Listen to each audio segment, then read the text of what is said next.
Cat, your friendly chemistry tutor. Electrochemical cells and cell potential.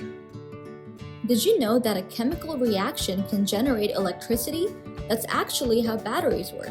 Welcome to electrochemistry. Chemical reactions that produce electricity are known as redox reactions. Redox stands for reduction and oxidation. Oxidation means losing electrons and becoming less negative, while reduction means gaining electrons and becoming more negative. To better understand redox reactions, we can look at electrochemical cells. There are two main types of electrochemical cells. The first type is a voltaic cell, also known as a galvanic cell. It produces electricity from a spontaneous redox reaction, and chemical energy turns into electrical energy.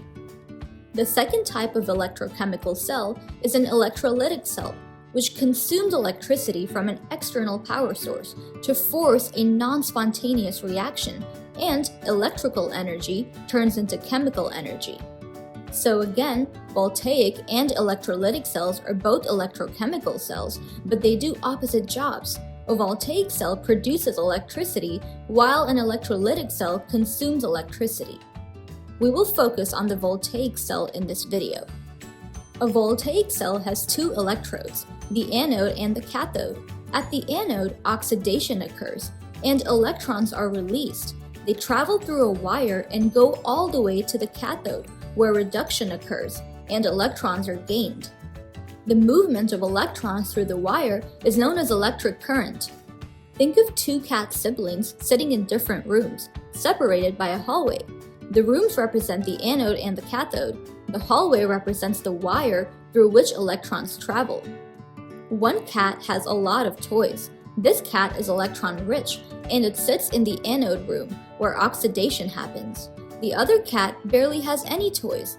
This cat is electron-poor, and it sits in the cathode room, where reduction happens. The cat with a lot of toys passes some of them to its sibling across the hallway, who happily receives those toys. The giving and receiving of toys between these cats is very natural, or might I say, spontaneous.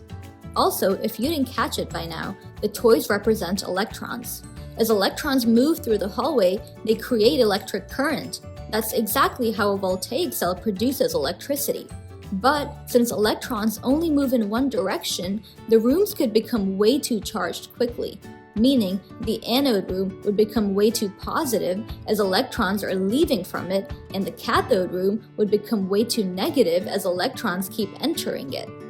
Therefore, the hallway includes something called a salt bridge, which uses salt that dissociates into positive and negative ions. These ions keep both rooms balanced, as negative ions move towards the super positive anode room and balance out as positivity, while positive ions move towards the super negative cathode room and balance out as negativity.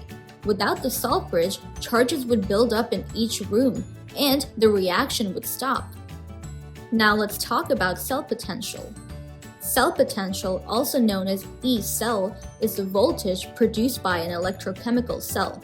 It tells us how strongly electrons are being pushed through the wire. A larger cell potential means a greater driving force for electron flow. The equation for cell potential is reduction potential of the cathode minus the reduction potential of the anode. You can find reduction potentials in a standard reduction table. Now, if the overall cell potential is positive, the reaction is spontaneous, and that connects electrochemistry directly to thermodynamics. Their relationship is defined by delta G equals minus N Fe, where N is the moles of electrons transferred, F is the Faraday's constant, and E is the cell potential. If E is positive, then delta G is negative, also meaning that the reaction is spontaneous. So in a voltaic cell, a spontaneous redox reaction creates a positive cell potential, pushing electrons through a wire and generating electricity. That's the chemistry behind batteries. You got it! Now it's your turn. Answer the following questions based on what you know about electrochemical cells. Pause the video and return when you are ready. Welcome back!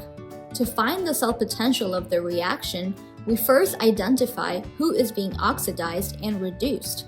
Iron is losing electrons, so it's being oxidized. Silver is gaining electrons, so it's being reduced.